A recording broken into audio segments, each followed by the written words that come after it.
Ang mga lupain na ibinigay kay Huda. 15 kabanata.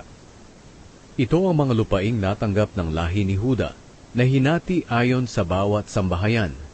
Ang lupain ay umaabot sa hangganan ng Edom sa timog, sa dulo ng ilang ng Zin. Ang kanilang hangganan sa timog ay nagsisimula sa baybayin ng katimugang bahagi ng dagat na patay, papunta sa timog ng daang paahon ng Akrabim, hanggang sa ilang ng Zin, papunta sa timog ng Kadesh Barnea, at lumampas sa Hezron, paakyat sa Adar, at paliko papunta sa Karka, papunta sa Azmon, sa lambak ng Ehipto, at sa dagat ng Mediteraneo. Ito ang hangganan ng Huda sa timog. Ang hangganan sa silangan ay ang dagat na patay, hanggang sa labasan ng tubig ng ilog ng Hordan. Ang hangganan sa hilaga ay nagmula roon sa labasan ng tubig ng ilog ng Hordan, paakyat sa Bet Hogla, at papunta sa hilaga ng Bet Araba hanggang sa bato ni Bohan. Si Bohan ay anak ni Ruben. Mula rito papunta sa lambak ng Akor hanggang sa Debir, at paliko sa hilaga papunta sa Gilgal, na nakaharap sa daang paahon ng Adumim, sa katimugang bahagi ng daluyan ng tubig. At umaabot ito papunta sa mga bukal ng En-Shemesh, at palabas ng En-Rogel. Mula roon papunta sa lambak ng Ben-Hinnom, hanggang sa katimugang libis ng lungsod ng mga Jebuseo. Ito ay ang Jerusalem. Mula roon paahon sa tuktok ng bundok sa kanluran ng lambak ng Ben-Hinnom, sa dulo ng hilagang bahagi ng lambak ng Rephaim. At mula roon papunta sa bukal ng Neftoa, palabas sa mga bayan na malapit sa bundok ng Efron. Mula roon pababa sa Baala na siyang Kiryat Jearim, lumiko sa bandang kanluran ng Baala papunta sa bundok ng Seir. Pagkatapos papunta ito sa hilagang bahagi ng libis ng bundok ng Jearim, na siyang Kesalon, papunta sa Bet Shemesh, at dumadaan sa Timna. Mula roon nagpatuloy ito sa hilagang bahagi ng libis ng Ekron, at paliko papunta sa Shikeron, at dumaraan sa bundok ng Baala hanggang sa Jabneel. Ang hangganan nito ay ang dagat ng Mediteraneo, at ito rin ang hangganan sa kanluran. Iyon ang mga hangganan sa paligid ng lupaing hinati sa mga sambahayan ng lahi ni Huda. Ang lupaing ibinigay kay Caleb. Inutos ng Panginoon kay Josue na ibigay niya ang isang bahagi ng lupain ng lahi ni Huda kay Caleb na anak ni Jefune. Ang lupaing ito ay ang Kiryat Arba, na siyang Hebron. Si Arba ang ama ni Anak. Pinalayas ni Caleb sa lupaing iyon ang 3 lahi ni Anak, ang mga sambahayan ni Sheshai, Ahiman, at Talmai. Mula roon nilusob niya ang mga nakatira sa Debir na noon ay tinatawag na Kiryat Sefer. Sinabi ni Caleb, ibibigay ko bilang asawa ang anak kong si Aksa sa lalaking makakaagaw ng Kiryat Sefer. Si Otniel na anak ni Kenaz na kapatid ni Caleb ang nakaagaw ng lungsod. Kaya sa kanya ibinigay ni Caleb ang anak niyang si Aksa para maging asawa. Nang ikinasal na sila, hinikayat ni Aksa ang asawa niya na humingi sila ng dagdag na lupain sa ama nito. Pagkatapos pumunta si Aksa kay Caleb, at nang makababa na siya sa kanyang asno, tinanong siya ni Caleb kung ano ang kailangan niya. Sumagot si Aksa, hihingi po sana ako ng pabor sa inyo.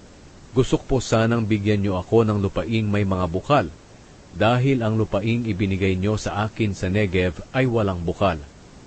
Kaya ibinigay sa kanya ni Caleb ang lugar na may mga bukal, sa itaas at sa ibaba ng Negev. Ang mga lungsod ng Huda. Ito ang mga lungsod na natanggap ng lahi ni Huda na hinati ayon sa bawat sambahayan.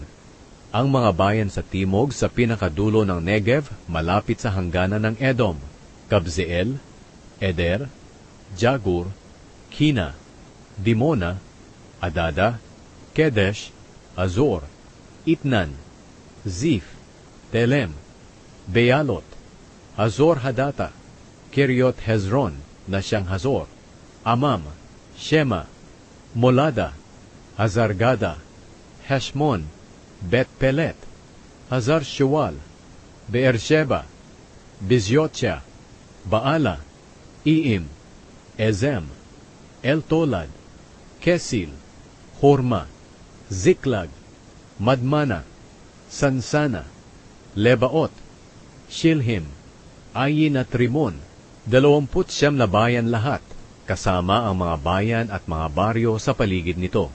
Ang mga bayan sa kaburulan sa kanluran, Estaol, Zora, Ashna, Zanoa, Enganim, Tapua, Enam, Harmut, Adulam, Soko, Azeka, Shaaraim, Aditaim, Gedera o Gederotaim, 14 na bayan lahat, kasama ang mga baryo sa paligid nito. Kasama rin ang Zenan, Hadasha, Migdalgad, Dilyad, Mizpa, Jokteel, Lakish, Boskat, Eglon, Kabon, Lamas, Kitlis, Gederot, Bet-Dagon, Naama at Makeda. 16 na bayan lahat, kasama ang mga baryo sa paligid nito. Kasama pa ang Libna, Eter, Asyan, Ifta, Ashna, Nezib, Keila, Akzib, at Maresha, 9 na bayan lahat, kasama ang mga baryo sa paligid nito. Ganoon din ang Ekron at ang mga bayan at baryo sa paligid nito, at ang lahat ng bayan at mga baryo na malapit sa Ashdod, mula sa Ekron papunta sa dagat ng Mediteraneo. Ang Ashdod at Gaza kasama ang mga bayan nito at mga baryo hanggang sa lambak ng Ehipto at sa baybayin ng dagat ng Mediteraneo. Ang mga bayan sa kabundukan, Shamir, Hatir, Soko, Dana, Kiryatsana na siyang Debir, Anab, Estemo, Anim, Goshen, Holon at Gilo, 11 bayan lahat, kasama ang mga baryo sa paligid nito.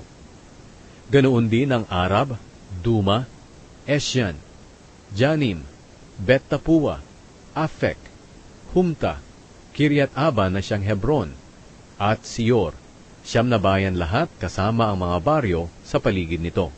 Kabilang din ang Maon, Carmel, Ziph, Huta, Jezreel, Jokdeam, Zanoa, Kain, Gibeya at Timna, 10 bayan lahat kasama ang mga baryo sa paligid nito.